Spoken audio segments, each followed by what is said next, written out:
Hello， 大家好，我是小袁同学。那今天坐在我身边的呢，是我们的艺术家朋友，我的好老师，这个郭国柱啊，郭老师。那我跟他呢，其实已经在网上交流了很久了。那这次呢，借着来厦门的这个机会呢，我直接来到了他的这个在泉州的工作室啊，来跟他做一番的探讨。先请郭老师跟我们观众打一个招呼。嗨，大家好，我是郭国柱。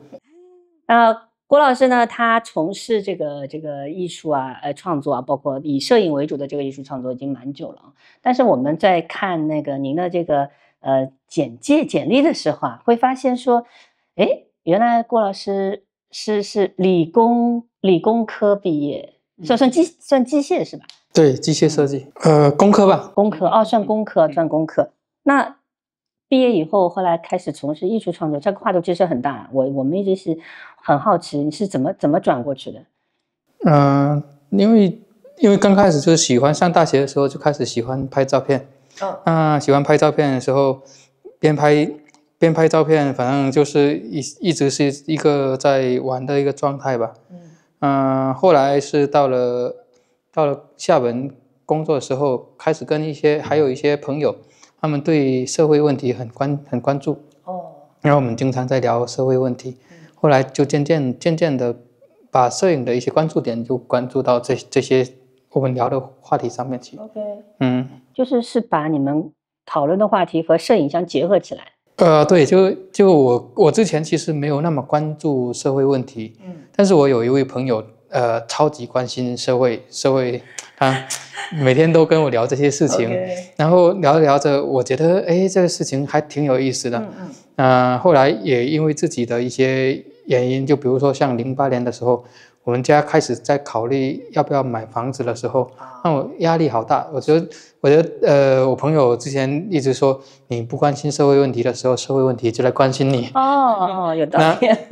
那我被关心到了，对，因为对一个农村进入城市的人来说，在城市里面购置一个房子是非常非常辛苦的一件事情。那我后来就没有买房子，但是相反的，我是关注起了中国的城市化的这个议题。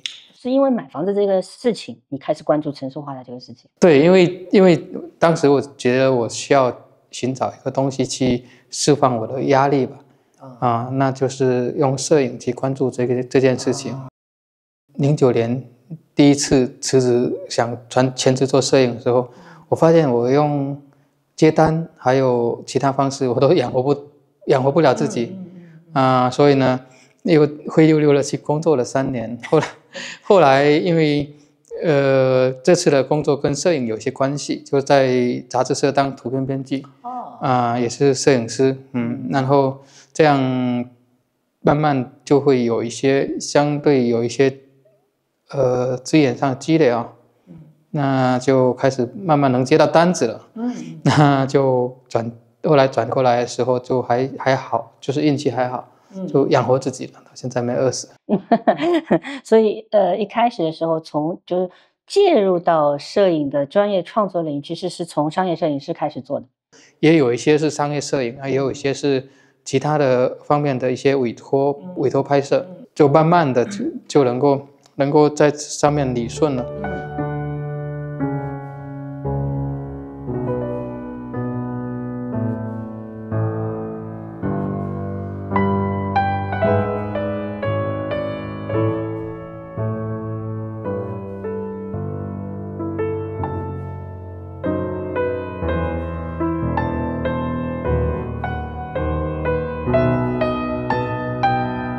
最早开始认真的、严肃的想创作一些东西的时候，主要的集中的创作的领域在哪里呀？第一个正式的作品就是那个洗洗睡吧。小时候我比较害怕死亡，在农村成长的时候，会看到很近距离的看到死亡嘛，就那时候在想，那我的确一直也自己也恐惧死亡。恐惧生命在时间的冲刷下面的那种烟消云散。然后觉得还不如用摄影来做一次拍摄，然后相当于也给自己脱敏嘛。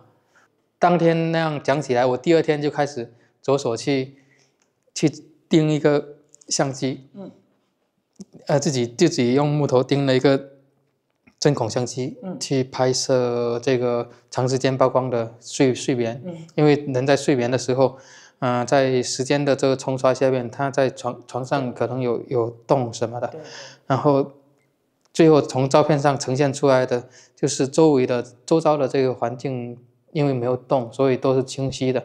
然后人呢，因为是活体嘛，但是在这个过程里面，曝光的过程里面有动，看起来就像一团云，在床上一团云，以此来脱敏我对死亡的恐惧。因为我第一次你给我看那个《西西睡吧》你那个作品，我只意识到时间，我意识到人在时间当中的这种流转、周折或者奔波，或者说怎么样变化，但是我没有意识到它的起源是跟死亡有关系。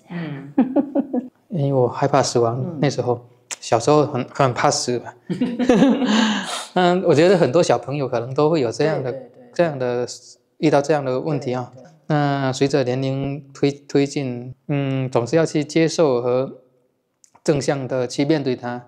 所以我开始拍摄这组的时候，我在想这件事情，然后更加正面的去面对它和接受这个事情。总共应该拍了100多个人，和他们的房间吧。都是这些人都是你的朋友或亲戚或同学。刚开始呢，就是拍摄我自己，然后用自己的这个去打消我的朋友或亲戚的这种被拍摄的时候的一些顾虑。然后渐渐的，这组有展览和有在网络上发布了以后，开始有些人也挺喜欢这个的，他可能就会通过在论坛里面的后台留言啊，或者说后来用微博，有些人给我私信什么的，说他愿意被拍摄，或者他是不是可以去拍摄他，然后我就会把它记录下来。有路过那个城市的时候，可能就顺便带着相机就是顺便拍的。所以后来就不完全是朋友和亲戚，就扩散到陌生人，更多的愿意参与到这里面来的一些人里面。那时候算是第一个开始比较认真拍摄的一个作品吧。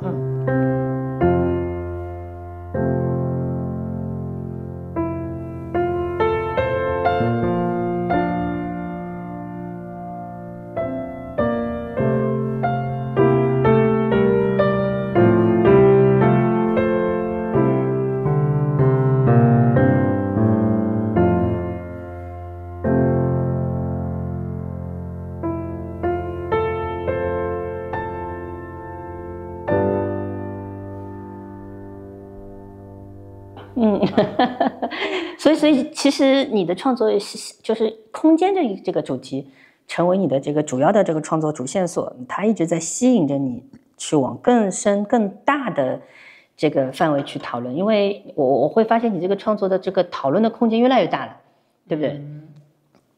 是的，但是就比如说像后边呢拍成岭的时候，又是在全国的范围里面去拍摄，因为城市化所被荒废掉的村庄嘛。对的。这个可能范围更大，但是其实也是跟我个人关系也非常紧密吧。主要是因为买不起房，然后觉得教育资源和医疗资源绑定的城市化呢，让我感觉到有压力吧。所以呢，就开始做这件事情。我在做这组的时候完全没有乡愁，也不是在讴歌城市吧，因为觉得每个人在对城市化的这件事情，他可能因为他的经历不同，他可能有不同的想法。我作为一个真实的经历者，我是在想，我尽量去避免自己在进入城市的这件事情上的一个经历带入那种情绪吧。所以呢，我在08年家里面，因为我家里面我可能跟我爱人要结婚的时候，家里面也一再的讨论要不要买房子，但那时候我就一直说，因为这个对我来说压力太大了，可能会直接影响到我的和我爱人整个接下来的几十年的生活的一个状态，然后呢，在中国城市化这件事情，它跟其他地方不太一样的是，城市化跟教育资源、医疗资源有更加直接的一个关系，它是用城市化来带动工业化的，而不是工业化之后自然的进入城市化的这样一个过程。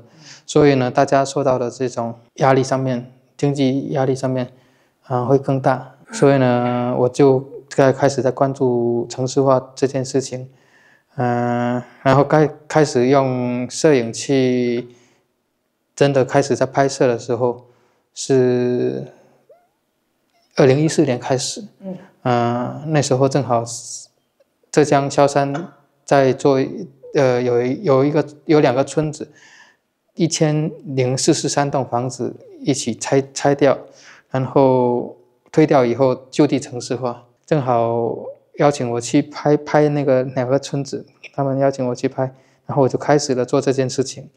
当时拍的唐钱间这个成岭的系列里面的唐钱间和遗物，就在那2个村子里面拍摄的，然后接下来才开始拍留言，但是在拍摄之前，我大概是把这个作品的一个架构想好了，那样的一个机会，让我开始拍摄了。但是你没有把目光集中在比如说厦门啊、泉州啊附近啊，或者说南方啊，你的眼光、你的范围是在全国，对不对？对，留言呢，后来是把整个中国因为城市化所荒废掉的村庄，我知道的都过去拍了一下，所以它最后呈现的是整个中国版图上面出现的这样的一些村庄。那这个呢，正好是相对比较大的一个有点像田野调查吧，做成的一个视觉文献。然后呢，它就是站在城市的对立面，农村去观看当下的这个城市化的一个进程吧，进展的。就是我比较好奇，因为我比较懒，然后我所有的创作都是在上海，我不会出去，我跑那么远，跑全国，所以是什么来触动你说我要把视野扩展到整个中国，而不仅仅是我比如说，我有几个地方我抽样做抽样本的田野调查，我就能够代表全中国了，而是你现在是打算全中国所有的省份都跑一遍是吧？都跑一遍吧，因为我后来在拍摄的过程中发现，每个地方的那个情况都不太相同，因为中国它的幅员十分的广阔嘛，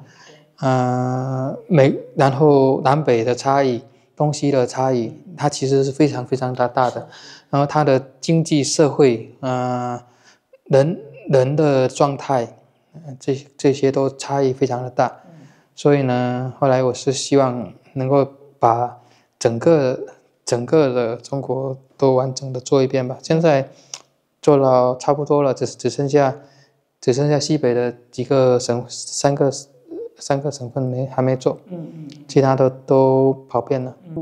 这些乡村的这个线索是从哪里来的？线索刚开始呢是最早是拍了浙江枸杞岛，枸杞岛是我一个朋友叫清简那位朋友告诉我的，然后后来这些在网络上发布，然后就在新浪微博上面发布了以后，我同时也写求这个荒村的线索嘛，就有很多热心的网友提供，那这些热心网友的提供呢，大约是帮我完成了大部分的这个资料来源。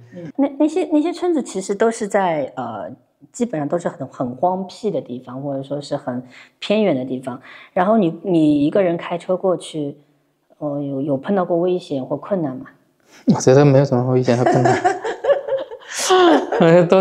都是很稀疏平常的东西吧。有没有印象比较深的哪个村子给你留下很深刻的这个拍摄过程的这个印象？荷兰的封门村啊，因为它荒废太久了，这个村子就是它的整条进村的路都被冲坏了，它是在太行山的山底吧，所以只能靠步行进去，然后那个号称是中国第一鬼村。中国第一鬼村，就被荒废很久的那种。对对对，然后进去之前看了一下，上网查了一下哦，对，鬼故事相当的多，但是让我记忆深刻的主要是，村子路完全被冲毁了，所以呢，走路进去，走路的时间是来回8个小时。让我印象更深刻的是，我走到快到外院的时候，下起了非常大的雨，大暴雨。然后刚开始我就在一个大石头下边躲雨，躲一会儿以后，看这个雨越下越大，然后那个山上冲下来的水，非常的浑浊，我会担心那个会塌方，所以我就只能冒着雨往外走，淋了1个多小时，然后我就想，哎呀，这个走了那么长时间白来了，不仅白来了，相机什么的也都被淋坏了，因为用底片一淋水，那个底片就贴在那个片头上就没用了嘛。对，我就想，都白来了。然后我到车上以后，把那个摄影背包往车上一放，我都没打开看，我都不想看了。开到郑州去吃完热面，回到宾馆，打开一看，咦，这个背包防水可以，没进水。OK， 没进水。很多人可能下面会问了，给我个链接，背包给我个链接。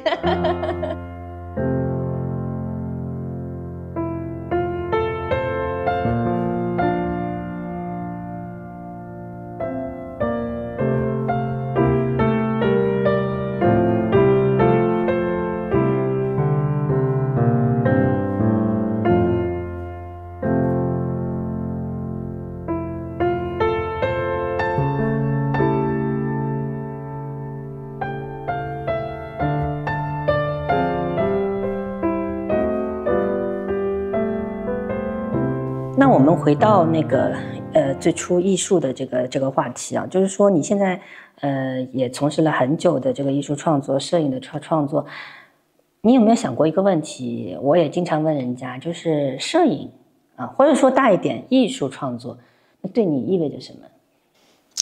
就是我觉得是我生活里面需要的一个出口吧，表达的一个出口。对啊。那么为什么是选择摄影？只是因为你喜欢，就有可能，比如说你改成唱歌，可能也能表达出口。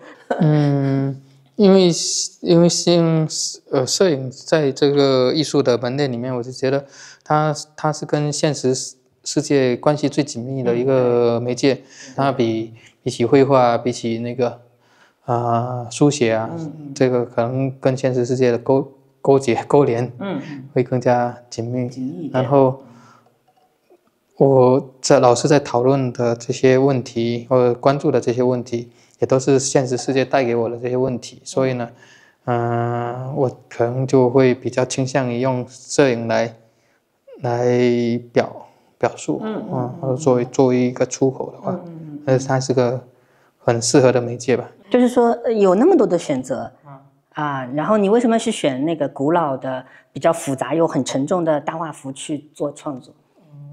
我每个系列选用的相机可能都不太一样，不是全部都用大画幅拍摄的，有些可能用比较小的话，比如说像遗物，那个就是用120的那个路来拍摄的，有时候也有可能不用相机，就比如说像网传那个就没有用相机，直接是用丝网印到底片上面的。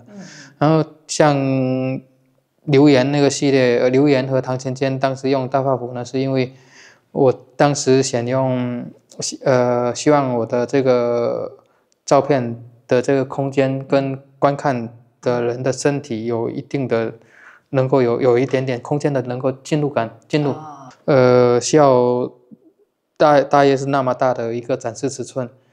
你当时展出的时候大概做多大的这个尺寸？是1.28米乘1米。哦，1米哦，那很大啊，那很大，1米间，做这样的一个尺寸的输出呢，那时候可能数码也能够做到，比如说一些中画幅也能在那个时候刚刚一几年的时候可能也能做得很好，但是一几年的时候能够做那么大输出的那个数码大约是30万的那个购置的价格哈，都要那个对。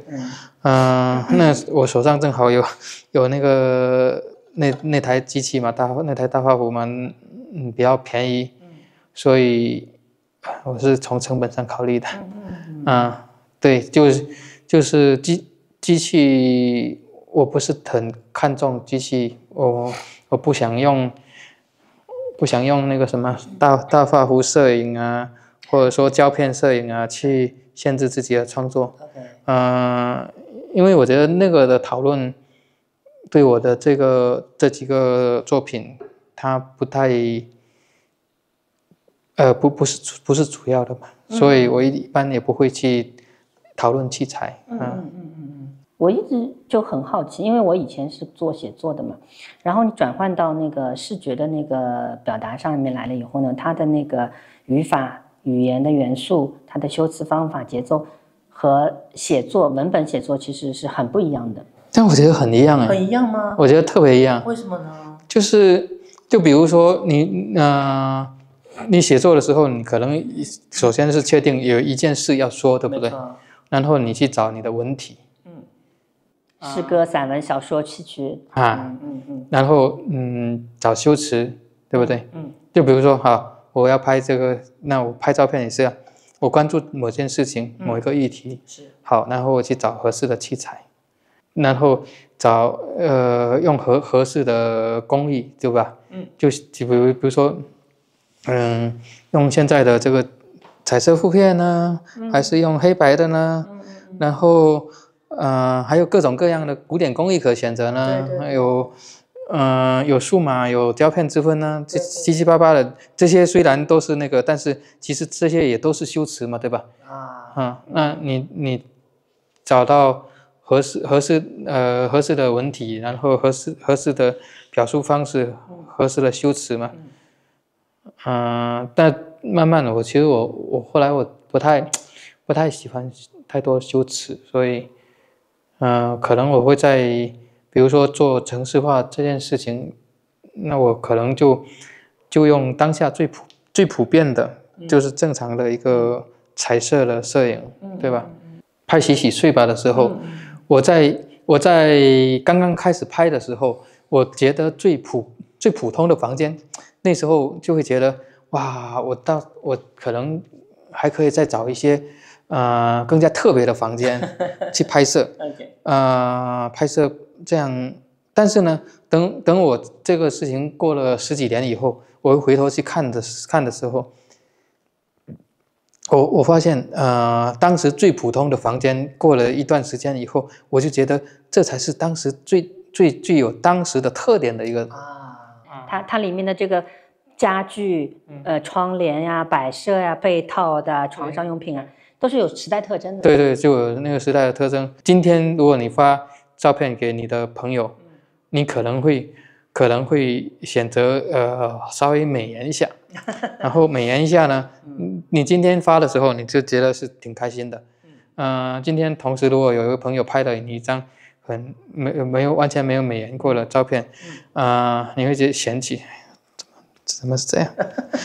对吧？因为没法接受。但是呢，过10年以后，你再看今天的这些照片的时候，2张照片，你可能会最喜欢的是那张当时是正常的一个照片，那很真实嘛。对，因为你要找到那时候的状态的时候，你可能会，那为什么我们会发生这样的变化？所以我在拍摄的时候，选用器材啊，或者说选用修辞手法的时候，我也大约是秉持这样的一个原则吧。就很多就可能在当下最稀疏平常的，用最便利当下最便利的工具，最稀疏平常的工具去做当下的事情。所以其实你是说，其实也是有考虑的，就是说我要选择什么东西去来表现我这个题材，用怎么样的语言去讲。所以我原来的脑子里一直是觉得说，哎呀，一个是写字，因为它文字是一个抽象的思维的一个符号代表，但是视觉呢又是个很具体的一个视觉的这个代表。其实这两者在表述上，当然它和音乐又是另外一种东西，所以它其实虽然都是表达，但是彼此之间的这个差异还是很大的。但是你说它里面是有共通的这个东西的。我觉得是，你看以前的不同时代的人的遣词造句，它也不一样啊。是，对啊，唐诗宋词都不一样嘛。对啊，大家的遣词造句，大家喜欢的文体，也都跟着时代在变迁。对啊。所以现在是读图时代，所以其实图片反而变成了一个更流行的一个语言表达的一个形式。对啊，那我觉得就是把它当做一个语言，当做一个工具就好了。就它不是目的嘛，就是对吧？图片，你的目的不是在生产图片上面吗？对吧？它是工具嘛，是它内涵的意义背后的这个意象，那个才是我们要讨论的内容，而不是这个画面本身的东西。对，你学语言也是个工具啊，然后你写作是个工具啊，它最后的目的不是在写作吗？对，表达出了里面的信息，对，传递这个信息吗？是的。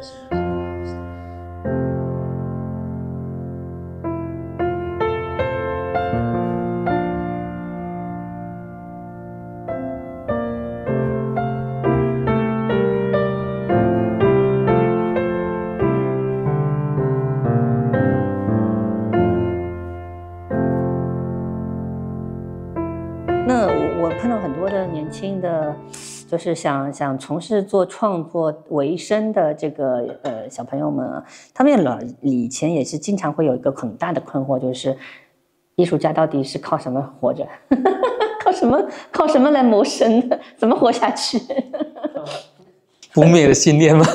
靠信念，靠一口仙气活着？不是吧？我觉得最重要的，首先还是能够在经济生活上面，能够物质生活上能够让自己活下去吧。再说我个人对钱这个也没有到那么孜孜以求，保持一个比较基础的能够生活的状态，我觉得就比较开心。我总是觉得这种不是吃得太撑，也不是太饿的状态，是我精神最轻松的状态。所以呢，如果有时候有多一点的呢，可能我就会很快的把它花掉。就是让它保持不太富裕的这个状态。我觉得这个对我的那种感知能力是比较好的。可能既能知道温暖，也能知道寒冷，那个状态是非常舒服的。这个很。那你在这么长的那个创作过程当中，有没有碰到过，比如说瓶颈期或者困难期，忽然什么都做不出来，或者说一下子很迷茫，找不到方向之类的这个情况？好像没有，就是因为你每天，我们活在一个特别神奇的时代，可能因为这个时代，它的发展实在是太快了。可能我们这一辈子就这几十年看到了以前几百年或几千年里面没看到的那么大的转化，都是之前很长时间里面没办法遇到的。所以呢，每天你要处理特别多的资讯，每天也接受很多的新的事物，怎么可能会有突然没什么那个的状态呢？不可能的。因为每天都是有很多的事情值得关注，值得去关注和讨论吧。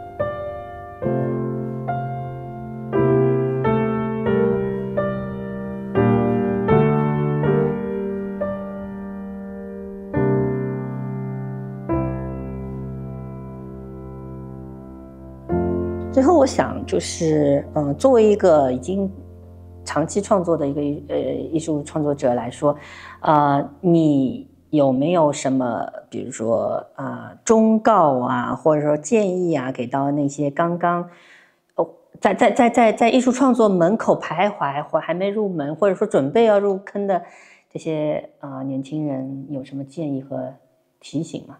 我没有啊，我又不是个成功艺术家。你怎么不成功？我不成功，我不是个成功艺术家，我只是在解决这个问题吧。所以我的这些都不足以参考。我要每个人找到适合自己的才是最重要的。那怎么才能找到适合自己的呢？那我怎么知道？你是怎么找到自己？就是你觉得，哎，这个我觉得这个很适合，我很跟这个东西很 match。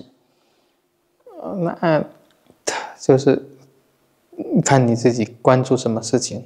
对啊。你就是自己回到自己真的关注的事情。就有时候反正我是一个比较不听劝告的人。我是不太听劝告的。然后自己我觉得还是要很多自己的事情还是自己主动的去寻找才有。别人的经验，因为每个人的生活经历不同，每个人的成长的时候的那个所遇到的事情不同，然后每个人的创伤也不同，所以就是因为这些不同，才找到自己活着的意义嘛，对吧？然后又要给别人一些东西一些建议，让别人跟我相同的话，我觉得这不是害人吗？因为很多人会踩同样的坑，会有同样的同样的亏，经过同样的这个雷，对吧？